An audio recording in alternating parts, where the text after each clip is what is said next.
Hello everyone.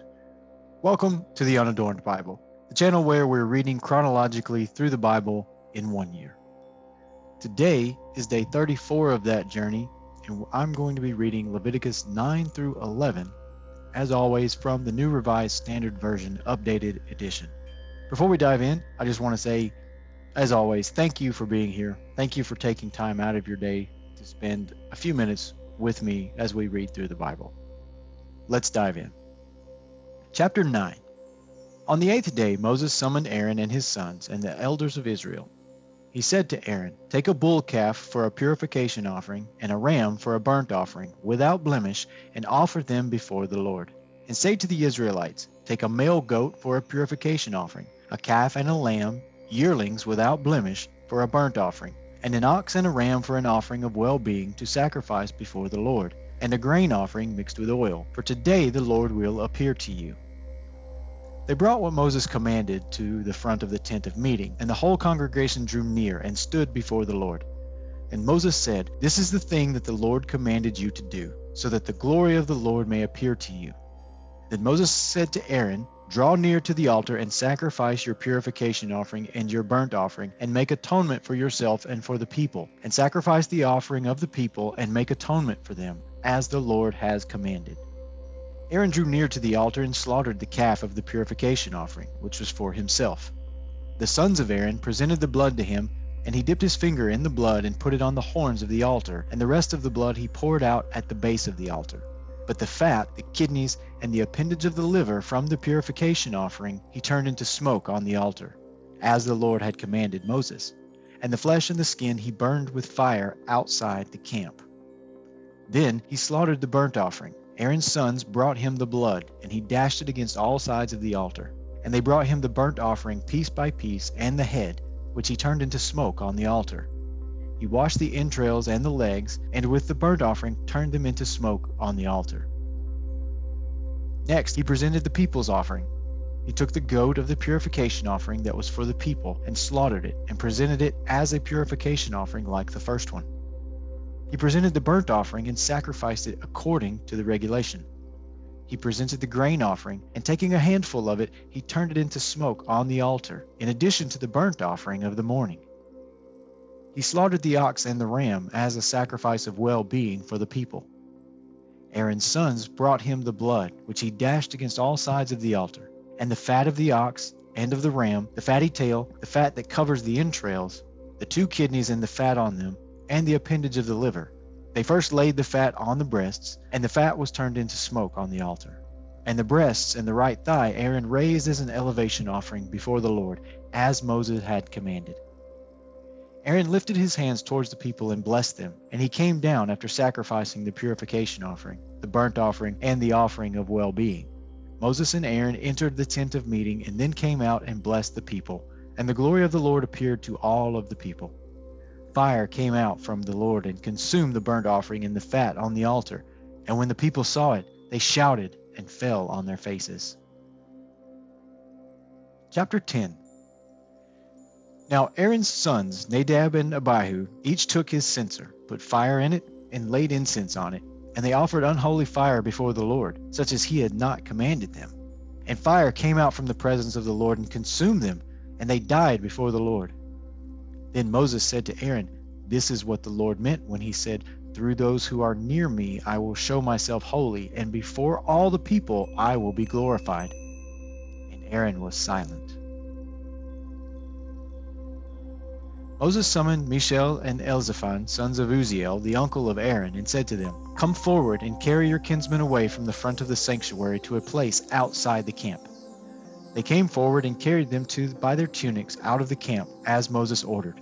And Moses said to Aaron and to his sons, Eleazar and Ithamar, "Do not dishevel your hair and do not tear your vestments, or you will die, and wrath will strike all the congregation. But your kindred, the whole house of Israel, may mourn the burning that the Lord has sent. You shall not go outside the entrance of the tent of meeting, lest you die, for the anointing oil of the Lord is on you." And they did as Moses had ordered. And the Lord spoke to Aaron, "Drink no wine or strong drink, neither you nor your sons when you enter the tent of meeting, that you may not die. It is a statute forever throughout your generations. You are to distinguish between the holy and the common, and between the unclean and the clean. And you are to teach the Israelites all the statutes that the Lord has spoken to them through Moses. Moses spoke to Aaron and to his remaining sons, Eleazar and Ithamar. Take the grain offering that is left from the Lord's offerings by fire, and eat it unleavened beside the altar, for it is most holy.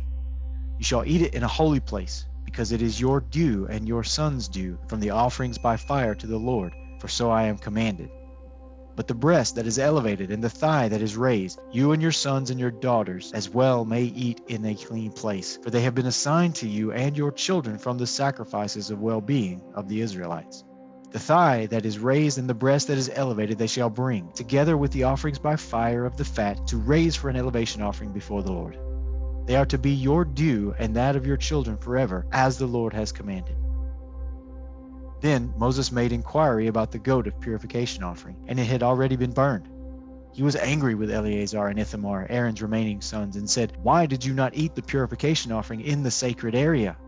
For it is most holy, and God has given it to you that you may remove the guilt of the congregation to make atonement on their behalf before the Lord. Its blood was not brought into the inner part of the sanctuary. You should certainly have eaten it in the sanctuary as I commanded." And Aaron spoke to Moses, "See, today they offered their purification offering and their burnt offering before the Lord, and yet such things as these have befallen me. If I had eaten the purification offering today, would it have been agreeable to the Lord?" And when Moses heard that, he agreed. Chapter 11. The Lord spoke to Moses and Aaron, saying to them, "Speak to the Israelites, from among all the land animals, these are the creatures that you may eat. Any animal that has divided hoofs and is cleft-footed and chews the cud, such you may eat.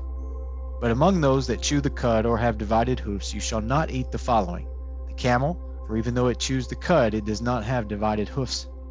It is unclean for you. The rock badger, for even though it chews the cud, it does not have divided hoofs. It is unclean for you. The hare, for even though it chews the cud, it does not have divided hoofs. It is unclean for you. The pig, for even though it has divided hoofs and is cleft-footed, it does not chew the cud. It is unclean for you. Of their flesh you shall not eat, and their carcasses you shall not touch. They are unclean for you. These you may eat, of all that are in the waters, everything in the waters that has fins and scales, whether in the seas or in the streams, such you may eat. But anything in the sea or the streams that does not have fins and scales, of the swarming creatures in the waters, and among all the other living creatures that are in the waters, they are detestable to you, and detestable they shall remain. Of their flesh you shall not eat, and their carcasses you shall regard as detestable. Everything in the waters that does not have fins and scales is detestable to you. These you shall regard as detestable among the birds. They shall not be eaten.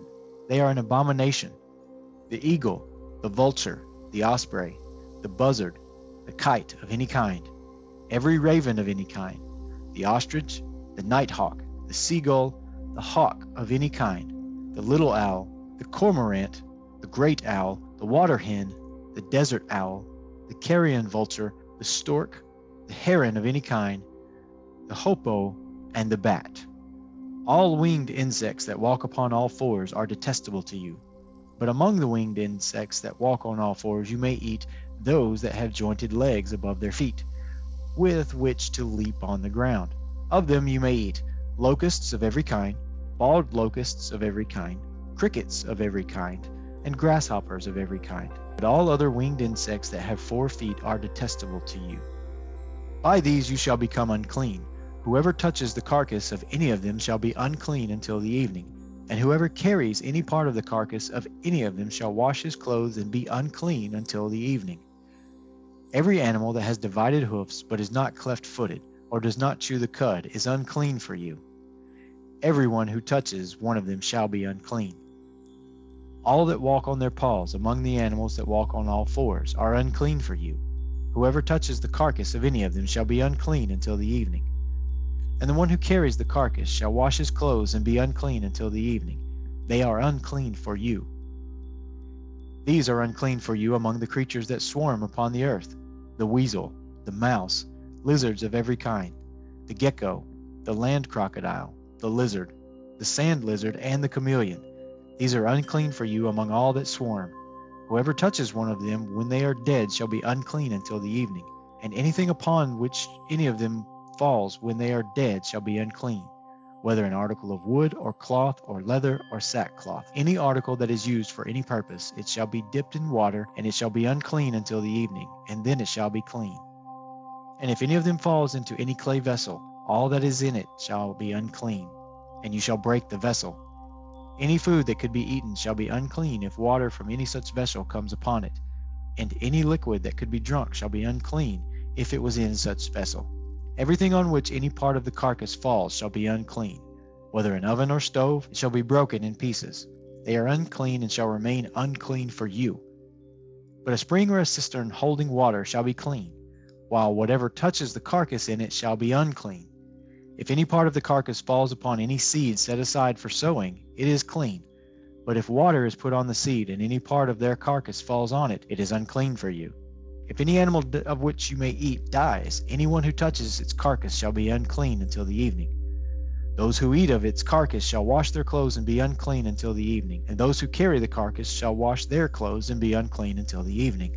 All creatures that swarm upon the earth are detestable. They shall not be eaten.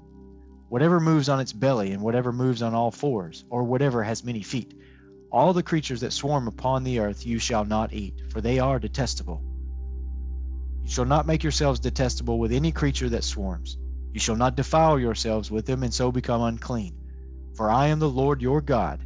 Sanctify yourselves, therefore, and be holy, for I am holy. You shall not defile yourselves with any swarming creature that moves on the earth, for I am the Lord who brought you up from the land of Egypt to be your God. You shall be holy, for I am holy. This is the law pertaining to land animal and bird, and every living creature that moves through the waters, and every creature that swarms upon the earth, to make a distinction between the unclean and the clean, and between the living creature that may be eaten and the living creature that may not be eaten. This ends the reading for today. That was a lot. I hope it finds you well. I hope you have a great day, and I hope you come back tomorrow. Take care.